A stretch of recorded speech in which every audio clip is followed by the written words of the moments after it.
The aftermath of the incident at Ridgewood Mall left a lasting impact that rippled far beyond Evelyn Harper and her family. Officer Greg Malone's trial became a landmark case, drawing national attention as prosecutors presented overwhelming evidence of his misconduct. The video footage, witness testimonies, and even his own recorded slurs painted an undeniable picture of guilt. In the end, the jury deliberated for less than a day before delivering a verdict.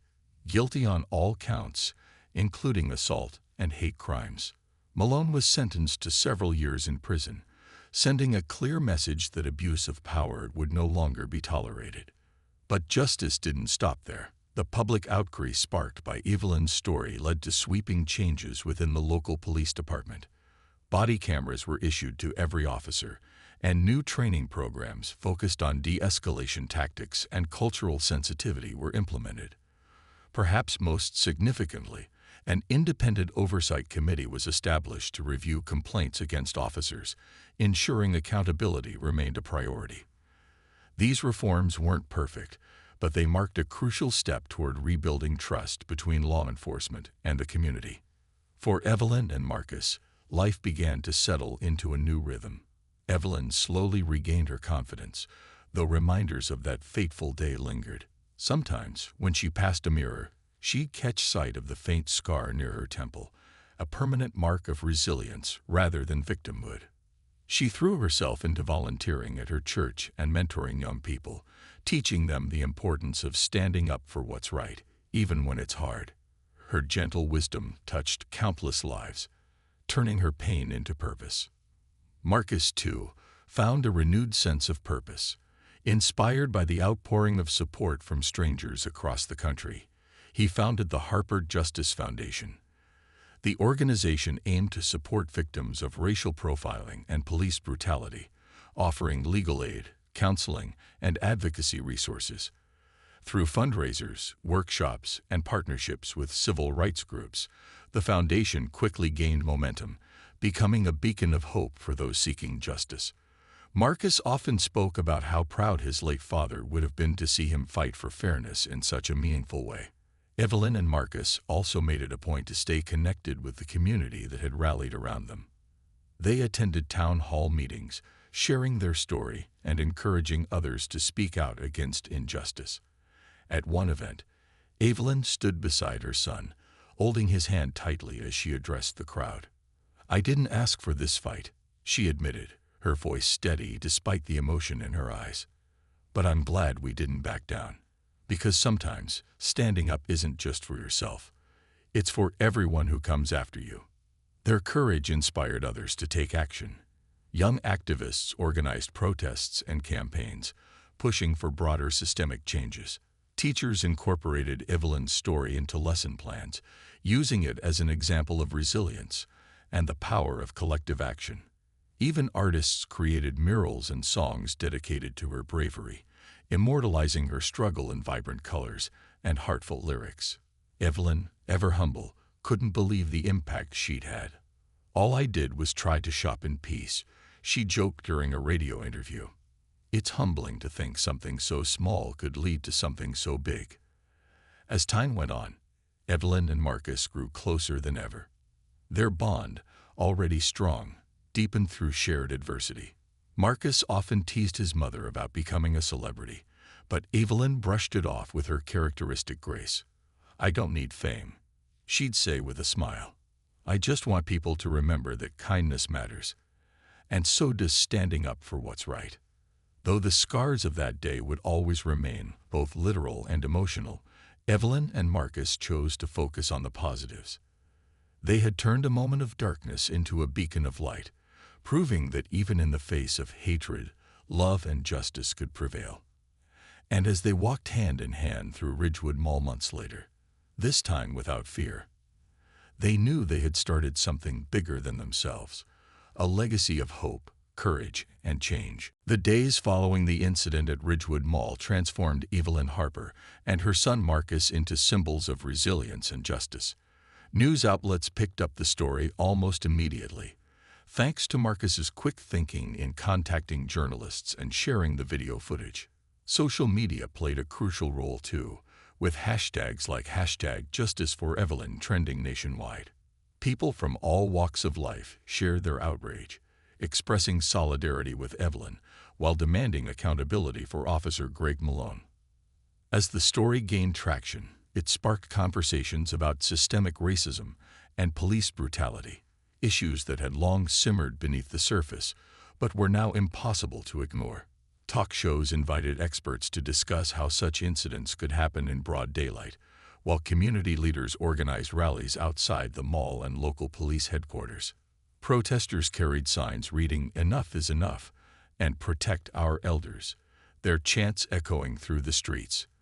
For Evelyn, seeing so many people stand up for her was both humbling and empowering. She never imagined her quiet Saturday afternoon would ignite a movement. Legally, things moved quickly as well. With the help of Marcus's attorney, a sharp and determined civil rights lawyer named Sarah Bennett, the family filed a formal complaint against Officer Malone and the police department. The video evidence, combined with witness testimonies from shoppers who recorded the altercation, painted an irrefutable picture of misconduct. Facing mounting pressure, the police chief suspended Malone without pay pending an internal investigation. But for many, this wasn't enough. They wanted criminal charges, not just disciplinary action. Marcus became the face of the campaign for justice, appearing on news programs and speaking at rallies. Despite his growing public profile, he remained grounded, always redirecting attention back to his mother and the broader issue at hand. "This isn't about me," he emphasized during one television interview. "It's about making sure no one else has to go through what my mom did. It's about holding people accountable when they abuse their power." His words resonated deeply, earning him widespread admiration. Meanwhile, Evelyn focused on healing, not just physically, but emotionally. The bruising on her face faded slowly, but the emotional scars ran deeper. To cope, she leaned on her faith and the unwavering support of her family and community. Strangers sent her letters and gifts, thanking her for inspiring courage in others. One letter, written by a young girl, read, "Dear Ms. Evelyn, you are my hero because you didn't let them scare you. I want to be brave like you when I grow up." Reading those words brought tears to Evelyn's eyes, reminding her that her pain had meaning. Behind the scenes, Marcus worked tirelessly to ensure lasting change. He partnered with local activists to push for reforms within the police department, including mandatory de-escalation training and stricter oversight for officers accused of misconduct. Their efforts paid off when city officials announced plans to implement body cameras for all officers and establish an independent review board to investigate complaints of police brutality. These measures weren't perfect, but they represented progress, a step toward rebuilding trust between law enforcement and the communities they served. Officer Malone, on the other hand, faced the consequences of his actions. Once celebrated as a model officer, he was now vilified as a symbol of unchecked authority.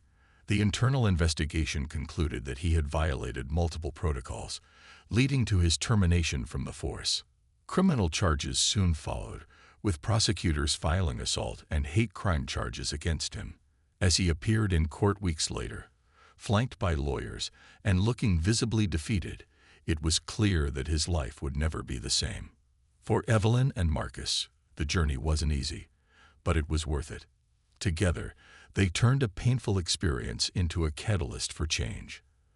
Though scars remained, they found solace in knowing that their courage had sparked meaningful reform. And as they stood side by side at a community rally one evening, surrounded by cheering supporters, they knew they weren't alone. This fight belonged to everyone who believed in fairness, equality, and justice. And it was far from over. The video footage on Marcus Harper's phone became the tipping point that turned the confrontation into a full-blown reckoning. As he replayed it for himself, his jaw tightened with every frame. The grainy yet unmistakable recording showed Officer Greg Malone's aggressive behavior escalating from verbal harassment to physical violence, all over Evelyn simply looking at scars. But what truly stunned Marcus was hearing the racial slurs clearly audible in the audio. It wasn't just an act of brutality. It was an act of hatred. Without hesitation, Marcus held up his phone so the crowd could see the screen. "Everyone needs to witness this," he said firmly, his voice cutting through the murmurs. The video played on speaker, and as the chilling words spilled out, gasps rippled through the gathering. Some people covered their mouths in shock, while others shook their heads in disbelief. A few muttered angrily under their breath, calling Malone names they'd never dare say to his face. When the clip ended with the sickening thud of Malone's fist connecting with Evelyn's face, there was a collective intake of breath. For many in the crowd, watching the evidence unfold felt like reliving the trauma all over again. Malone stood frozen, his earlier bravado completely evaporated. Beads of sweat trickled down his temples, and his hands trembled slightly at his sides. He glanced around desperately, searching for support or sympathy, but found none. Even the security guards who had initially tried to mediate the situation now looked disgusted. One of them whispered into his radio, likely alerting mall management or even local authorities about the unfolding crisis. Malone realized too late that he was no longer in control of the narrative. Seizing the moment, Marcus addressed the crowd once more. "This is why we can't stay silent," he declared, his tone passionate but measured. "When someone abuses their power, we have a responsibility to speak up, not just for ourselves, but for everyone who's been hurt by people like him." His words resonated deeply, earning nods and murmurs of agreement from the shoppers around him. Several people stepped forward, volunteering to testify if needed. One elderly man said, "I've seen enough injustice in my lifetime. This stops here." Meanwhile, Evelyn sat quietly on her bench, overwhelmed by the outpouring of support. Strangers patted her shoulder, offering kind words and tissues. A mother knelt beside her, holding her young daughter's hand, and said softly, "We're sorry this happened to you, ma'am. You didn't deserve any of this." Evelyn managed a weak smile, touched by the compassion she saw in their eyes. Despite the pain throbbing in her jaw, and the humiliation still fresh in her mind, she felt a glimmer of hope. Maybe something good could come out of this nightmare after all. Back at the center of the storm, Marcus turned his attention back to Malone. "You thought you could get away with this," he said, his voice icy but controlled. "But you underestimated two things: my mother's strength and the power of truth. Now, thanks to these brave witnesses, your actions will be exposed for what they are: racist, violent, and unacceptable." Malone opened his mouth to protest, but no words came out. Instead, he took a step back, visibly shrinking under the weight of the crowd's collective disdain. For the first time in his career, he realized he couldn't rely on his badge to shield him from accountability. The cameras rolling, the damning video evidence, and the sheer number of people demanding justice left him cornered. His pale face and trembling hands told the story of a man who knew he'd made a grave mistake, and that there was no way to undo it. As the scene continued to unfold, Marcus pulled out his phone again and began making calls. First, he contacted his attorney, a renowned civil rights lawyer who specialized in cases involving police misconduct.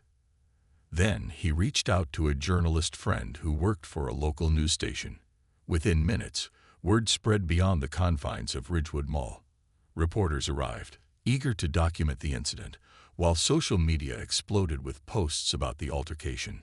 Hashtags like #JusticeForEvelyn and #AccountabilityNow trended rapidly, drawing national attention to the case. For Officer Malone, the walls were closing in. His attempts to justify his actions fell flat against the undeniable proof captured on video. Surrounded by angry citizens, faced with legal repercussions, and humiliated publicly, he finally understood the gravity of his choices, but it was too late to turn back. The damage was done, and the road to redemption would be long and difficult. As Marcus stood protectively beside his mother, he allowed himself a small sense of satisfaction. This was only the beginning of the fight, but one thing was certain: justice was on their side. And with the world watching, there was no turning back now. The tension in the mall reached a breaking point as Marcus Harper held Officer Greg Malone's gaze, unflinching and resolute. The crowd buzzed with anticipation, their phones capturing every moment of the unfolding drama. It was clear that this wasn't just a personal confrontation anymore. It had become a public reckoning. People whispered among themselves, sharing snippets of what they'd witnessed, while others urged the young woman with the video to play it aloud for everyone to see. Malone, sensing the tide turning against him, tried one last desperate attempt to regain control. "You don't understand," he said, his voice rising but lacking its earlier confidence. "She wasn't cooperating. I followed protocol." His words were met with jeers from the crowd. "Protocol doesn't include punching someone's face," shouted a man standing nearby. Another added, "Yeah, especially when she didn't do anything wrong." The chorus of disapproval grew louder, drowning out Malone's feeble excuses. Marcus remained calm, his military training keeping him focused despite the chaos around him. He turned to address the crowd briefly, raising a hand to quiet them. "I need everyone to stay calm," he said firmly, but respectfully. "We're here because my mother deserves justice, not because we want to create more problems." His words resonated with the onlookers, who nodded in agreement. They stepped back slightly, giving Marcus space to continue confronting Malone, though their cameras stayed trained on the scene. With the attention squarely on him, Marcus pulled out his phone and gestured toward the young woman holding the video. "If you have footage of what happened, please send it to me," he requested. She quickly obliged, transferring the clip to his device. As Marcus opened the video, his expression hardened. The recording showed everything. Evelyn peacefully admiring scarves, Malone aggressively approaching her, and then the horrifying moment when he shoved her against the wall and punched her. Worse still, the audio captured Malone using racial slurs before striking her, a revelation that made Marcus's blood boil. "This is your proof," Marcus said, turning the screen toward Malone so he could see it too. The officer's face went ghostly white as he watched himself commit the very acts he'd been denying moments earlier. He opened his mouth to speak, but no words came out. Instead, he looked around frantically, searching for an escape route, but there was none. The crowd closed in, their anger palpable, and security guards stood ready to intervene if things escalated further. "You think you can hide behind your badge?" Marcus asked, his voice low but cutting through the noise like a blade. "This isn't just about today. This is about how people like you abuse your power and treat others like they're less than human. My mother is a kind, loving woman who has never hurt anyone. What you did to her was cruel, unnecessary, and racist." The word racist sent shockwaves through the crowd. Some gasped, others nodded solemnly, and a few even began chanting, "Justice for Evelyn." The chant spread quickly, growing louder until it filled the entire mall. Malone looked visibly shaken, beads of sweat forming on his forehead as he realized the magnitude of his mistake. For years, he had operated under the assumption that his position as a police officer shielded him from consequences. But now, surrounded by irrefutable evidence and a sea of angry faces, he understood that his actions would not go unpunished. Evelyn, still seated on the bench, watched the exchange with a mix of emotions. She felt proud of her son for standing up for her. But she also couldn't help feeling heartbroken over the ugliness of the situation. A part of her wished none of this had happened. She longed for the simple joy of browsing scarves without fear or humiliation. Yet another part of her knew that this moment mattered. It wasn't just about her. It was about all the other black men and women who had faced similar injustices and walked away unheard. As the crowd continued to rally behind Marcus, he took a step back, composing himself before speaking again. "Officer Malone, you've shown us exactly who you are today," he said, his voice steady and commanding. "And now, thanks to these brave people who recorded what happened, the world will know too.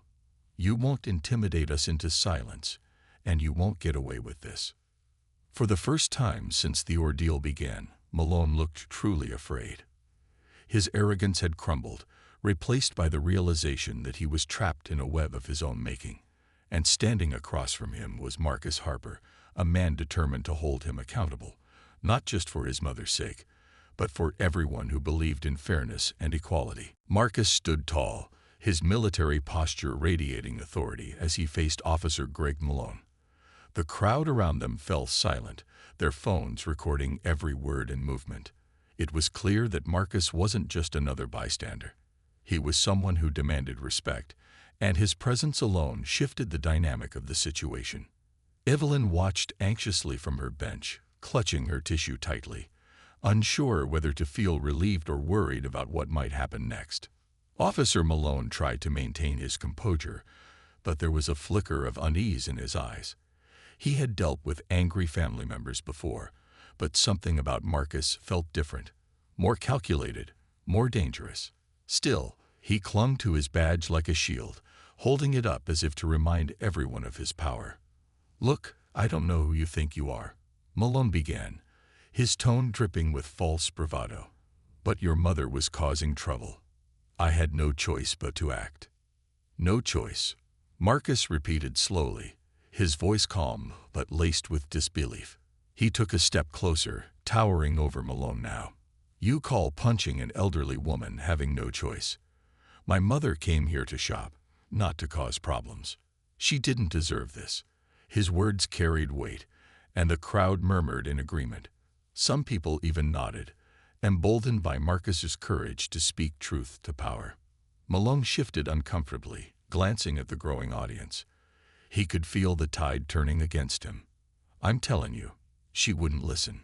He snapped, raising his voice to regain control of the conversation. "She refused to show me her bag when I asked. What was I supposed to do?" Marcus tilted his head slightly, studying Malone as though sizing him up. Then, without missing a beat, he replied, "You mean the same way you treated me years ago during that traffic stop, accusing me of things I didn't do, talking down to me like I wasn't worth your time." The mention of their past encounter caught Malone off guard.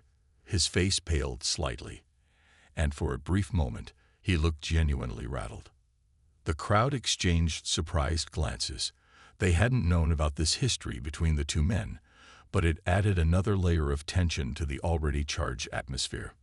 One woman whispered loudly enough for others to hear, "This guy has a history of being a bully." Her comment sparked murmurs of outrage, and several people stepped forward, eager to share their own stories of run-ins with Malone. It seemed his reputation preceded him, and not in a good way. But Marcus wasn't interested in airing grievances or stirring drama. He wanted answers, and he wanted justice. Keeping his focus on Malone, he continued, "Let's cut to the chase. Did my mother steal anything? Did she threaten you? Or did you attack her because she's black, and you thought you could get away with it?" Each question landed like a punch, leaving Malone scrambling for a response. For the first time since the confrontation began, Malone's confidence wavered. His earlier arrogance gave way to defensiveness as he stammered, "That's not. I didn't. This isn't about race." But even as he denied it, his body language betrayed him. He avoided eye contact, fidgeted with his badge, and glanced nervously at the growing number of cameras pointed in his direction. The evidence against him was mounting, and he knew it. Sensing Malone's vulnerability, Marcus pressed further. "If you're so sure you did nothing wrong, then why are you acting guilty right now?" he asked, his tone sharp yet controlled. "Why won't you look me in the eye and explain yourself? Because deep down, you know what you did was wrong. You crossed a line today, and I'm not letting you walk away from this." By now, the crowd had grown restless, their anger palpable. Someone shouted, "Show us the video." Others chimed in, demanding proof of what really happened. A young woman stepped forward, holding her phone high. "I recorded everything," she announced boldly. "And trust me, it doesn't look good for him." Her statement sent a ripple of excitement through the crowd, and all eyes turned back to Marcus and Malone. As the pressure mounted, Malone's face turned pale. For the first time, he realized the gravity of his actions, not just the physical assault on Evelyn, but the public spectacle he had created. Every second that passed made it harder for him to escape accountability. And standing across from him was Marcus Harper, a man who clearly wasn't afraid to fight for what was right. With the crowd rallying behind him and the truth closing in, Marcus knew he had the upper hand. But this wasn't just about winning an argument.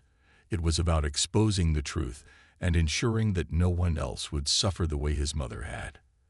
As he stared down Malone, he silently vowed to see this through until justice was served. When Evelyn called her son, Marcus Harper, she didn't need to say much for him to understand the gravity of the situation. Her trembling voice and the muffled sounds of chaos in the background told him everything he needed to know. Marcus had always been protective of his mother, a trait he inherited from his late father, and hearing her in distress ignited a fire within him. Without wasting a second, he grabbed his keys and headed straight for Ridgewood Mall, determined to get answers. Marcus wasn't your average guy. He was a decorated Marine Corps veteran who carried himself with quiet confidence, standing 6 feet tall with broad shoulders and an imposing yet calm presence. People often described him as someone you wouldn't want to cross. But those who knew him well understood that beneath his tough exterior lay a man of deep compassion and integrity. He lived by a simple code: protect the innocent and stand up for what's right, no matter the cost. And today, that meant standing up for his mother.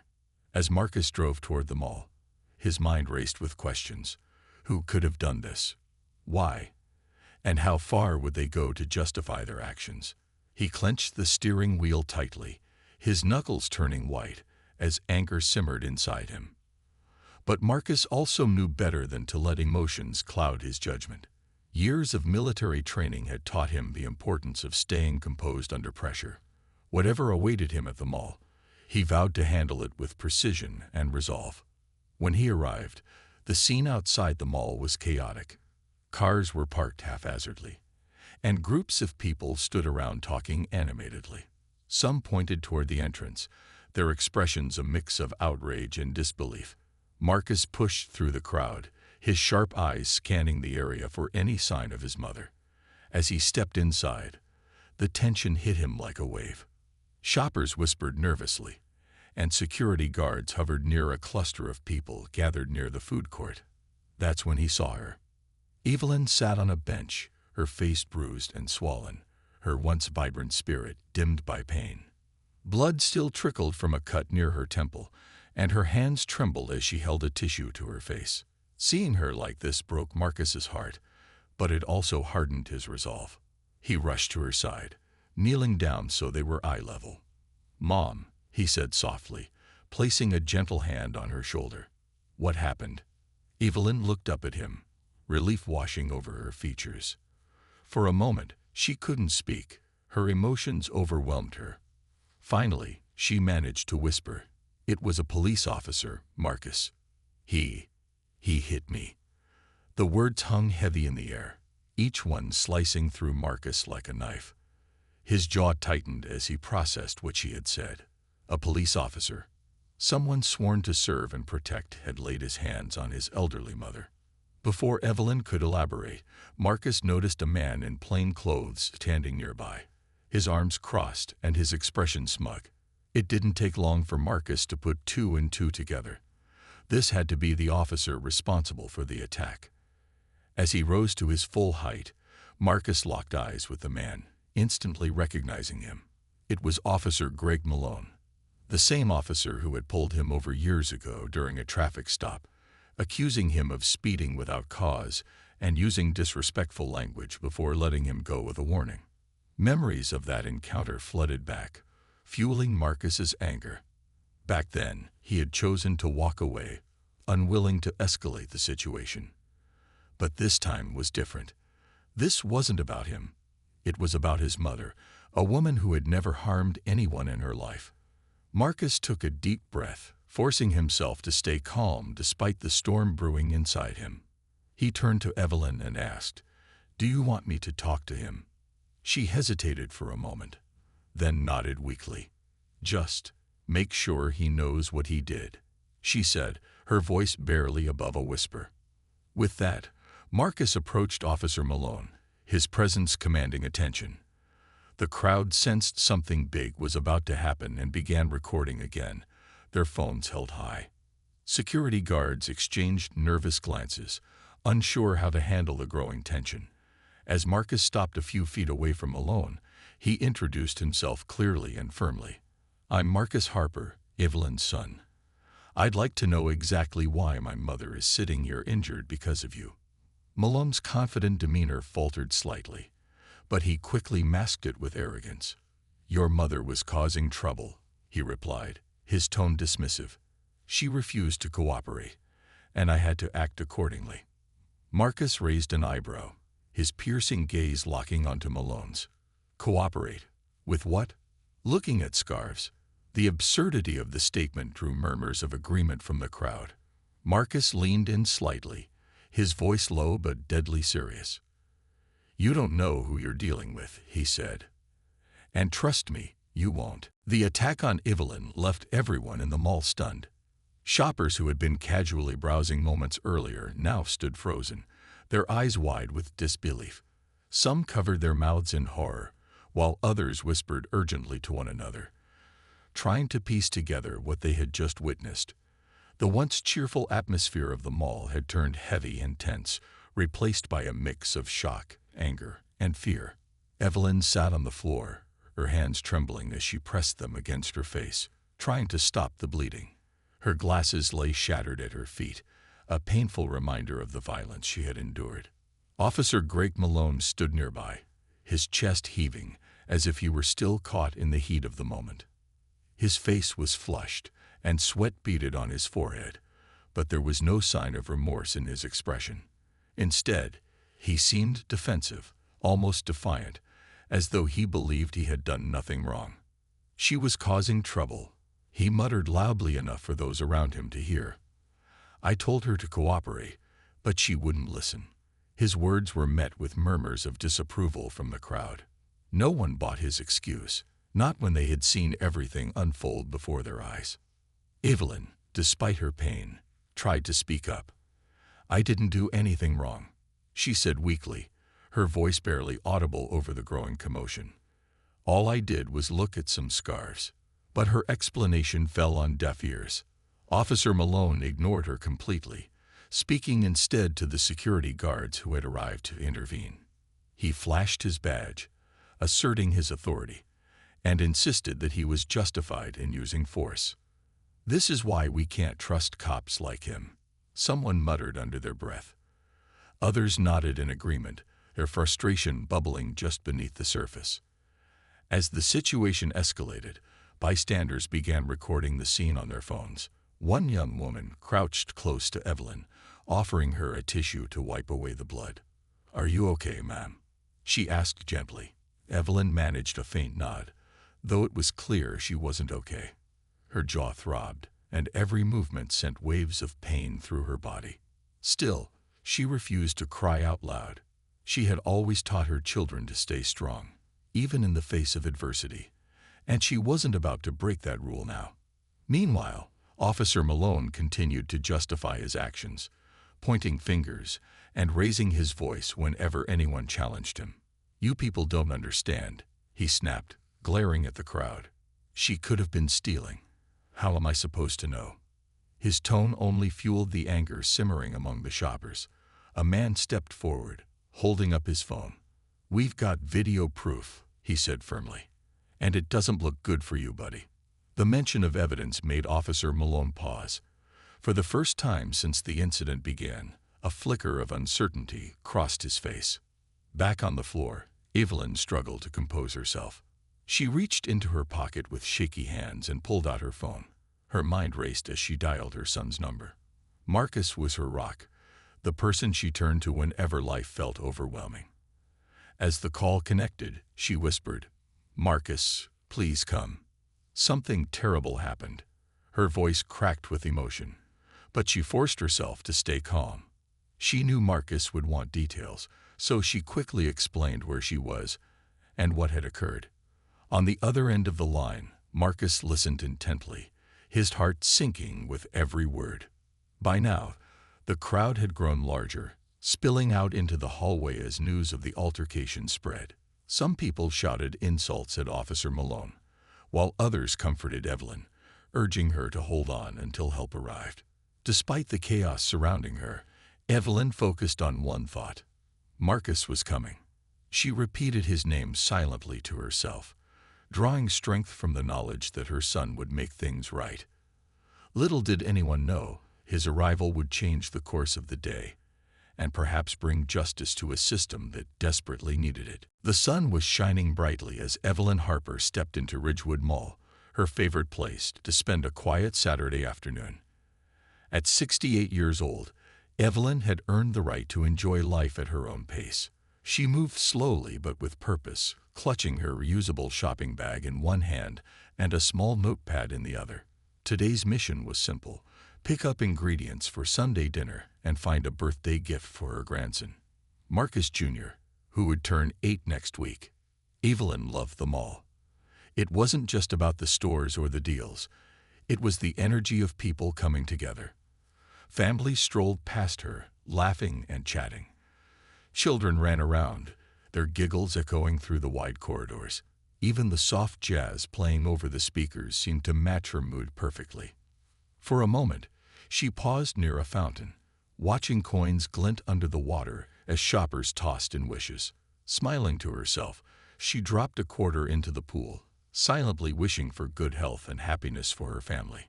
As Evelyn continued browsing, she stopped by a storefront display featuring beautiful scarves. They reminded her of the ones her late husband used to buy her every anniversary. She leaned closer, admiring the intricate patterns, when suddenly, a sharp voice interrupted her thoughts. "Ma'am, what are you doing here?" Startled, Evelyn turned to see a man in plain clothes glaring at her. His tone was harsh, accusatory. "I'm just looking," Evelyn replied calmly, unsure why this stranger felt the need to question her. The man introduced himself as Officer Greg Malone, an off-duty police officer. He claimed someone reported suspicious behavior near the store.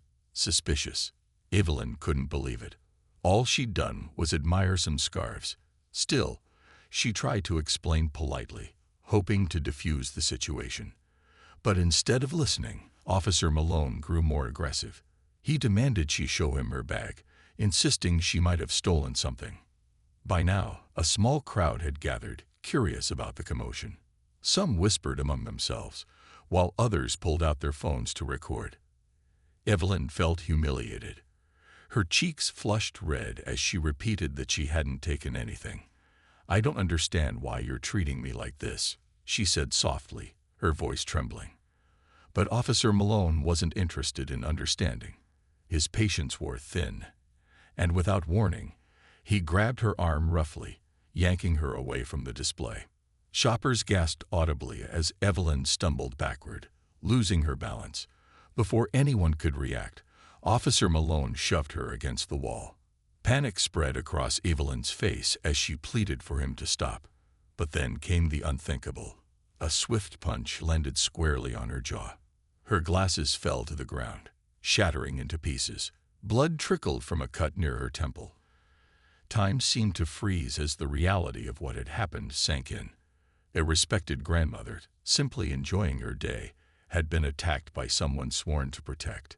The crowd erupted in shock and anger. Security guards rushed to separate Evelyn and Officer Malone, but the damage was done. As Evelyn sat slumped on the cold floor, clutching her throbbing face, tears streamed down her cheeks. This wasn't how her day was supposed to go. Amidst the chaos, she reached for her phone, her hands shaking as she dialed a familiar number. There was only one person she trusted to make sense of this nightmare: her son, Marcus.